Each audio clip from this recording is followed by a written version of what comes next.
आज हम बात करेंगे कोटक मिड कैप फंड के डायरेक्ट वर्सेस रेगुलर प्लान के बारे में। दो डेट्स आपको यहाँ पर दिख रही होंगी। पहली डेट है 3 अगस्त 2020 की और दूसरी डेट है आपके सामने 18 जुलाई 2025 की।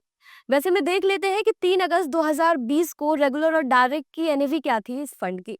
तो यहाँ पर रेगुलर की एनएवी थी 37.67 और डायरेक्ट की एनएवी थी 41.14। अब आ जाते हैं अभी के नियरेस्ट डेट पर, जो कि हमने ली है 18 जुलाई 2025 की डेट।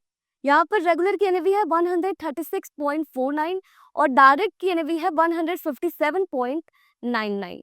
अब इसको एक एग्जाम्पल से समझने की कोशिश करते हैं। मान लेते हैं कि एक व्यक्ति ने 1 लाख का इन्वेस्टमेंट किया था 2020 में। तो आज के तारीख में उनके इन्वेस्टमेंट की क्या वैल्यू होगी रेगुलर और डायरेक्ट प्लान में इस फंड के। तो यहाँ पर रेगुलर प्लान में इस इन्वेस्टमेंट की वैल्यू हो जाएगी अप्रोक्स 3,62,000 की।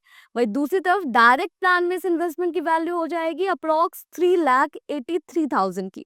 यानी कि इन दोनों अमाउंट के बीच का जो डिफरेंस आ रहा है वो आ रहा है 21,658 रुपीज का। मतलब ये है कि आपने 1 लाख के इन्वेस्टमेंट पर 5 साल में 21,600 रुपए का नुकसान किया है अगर आप रेगुलर प्लान में इन्वेस्ट कर रहे हैं। तो हो सकता है कि कुछ लोगों के लिए नुकसान बहुत कम हो, उन्हें लगे कि अगर मेरे 21,000 रुपए बैंकर या एजेंट के पास जा भी रहे हैं और इससे उनका घर चल रहा है, तो मेरे जीवन पर इसका क्या असर हो रहा है। मैंने यहाँ पर पैसे बनाए भी तो हैं, मैंने 1 लाख का 3,62,000 बना लिया है।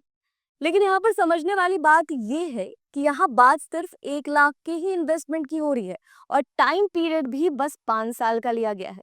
वैसे में आपने बस 1 लाख का इन्वेस्टमेंट किया नहीं होगा, तो हम अपने दूसरे कैलकुलेटर से यही समझेंगे कि आप अपने म्यूचुअल फंड के इन्वेस्टमेंट्स पर हिडन कमीशन के कारण और जानकारी की कमी के कारण कितना नुकसान कर रहे हैं या फिर कितना नुकसान करने वाले हैं।